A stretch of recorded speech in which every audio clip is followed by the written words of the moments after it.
કરવામાં આવ્યો છે। ત્યારે ભાજપ દ્વારા 25મી જૂનના કટોકટીના કાળા દિવસને યાદ કરીને વિરોધ દર્શાવવામાં આવ્યા હતા। કોંગ્રેસના ગેરબંધારણીય કૃત્યોની પ્રત હાથમાં રાખીને લોકશાહીના તથા બંધારણના મૂલ્યોની રક્ષા કરવા માટે ફૂટપાથ પાર્લામેન્ટ ખાડિયા દ્વારા દૃઢ સંકલ્પ લેવામાં આવ્યો હતો।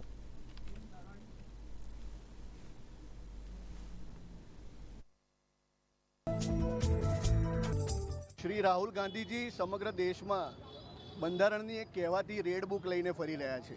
આજે ફૂટપાથ પાર્લામેન્ટ ખાડિયા તરફથી ખાડિયાના અમે સૌ નાગરિકોને રહીશો રાહુલ ગાંધીને આ બ્લુ બુક બતાવીને પૂછવા માગીએ છીએ કે 6 દાયકા દરમિયાન કોંગ્રેસે જે ગેરબંધારણીય કાર્યો કર્યા, કોંગ્રેસે જે લોકશાહીની હત્યાના કાર્યો કર્યા, એનો પહેલાં રાહુલ ગાંધી જવાબ આપે।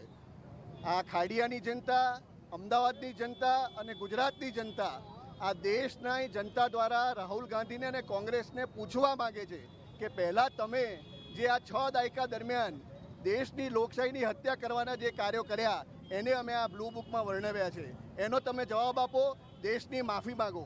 અમને રેડ બુક અને બંધારણ બતાડવાની જરૂર નથી। આ દેશનો નાગરિક બંધારણને સુપેરે જાણે જ છે અને બંધારણની સૌથી વધારે રક્ષા કરવાનું અને સન્માન આપવાનું કોઈ કાર્ય કર્યું હોય તો તે પ્રધાનમંત્રી શ્રી નરેન્દ્રભાઈ મોદીએ કર્યું છે, જેમણે જેમ શ્રીમદ ભગવદ્ ગીતાને હાથીની અંબાડી પર બેસાડીને આપણે એની શોભાયાત્રા કાઢીએ તે રીતે ગુજરાતના જ્યારે તેઓ મુખ્યમંત્રી હતા ત્યારે હાથી ઉપર બંધારણને બેસાડીને શોભાયાત્રા કાઢવાનું કામ નરેન્દ્રભાઈએ કર્યું હતું અને બાબા સાહેબ આંબેડકરને સર્વોચ્ચ સન્માન આપવાનું કામ જો કોઈએ કર્યું હોય તે પ્રધાનમંત્રી શ્રી નરેન્દ્રભાઈ મોદીએ કર્યું હતું।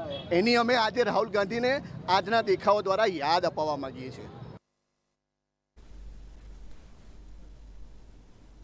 આગળ વાત કરીએ તો હાલના વડાપ્રધાન અને તત્કાલીન મુખ્યમંત્રી નરેન્દ્ર મોદીએ 2003માં શાળા પ્રવેશોત્સવની શરૂઆત કરી હતી અને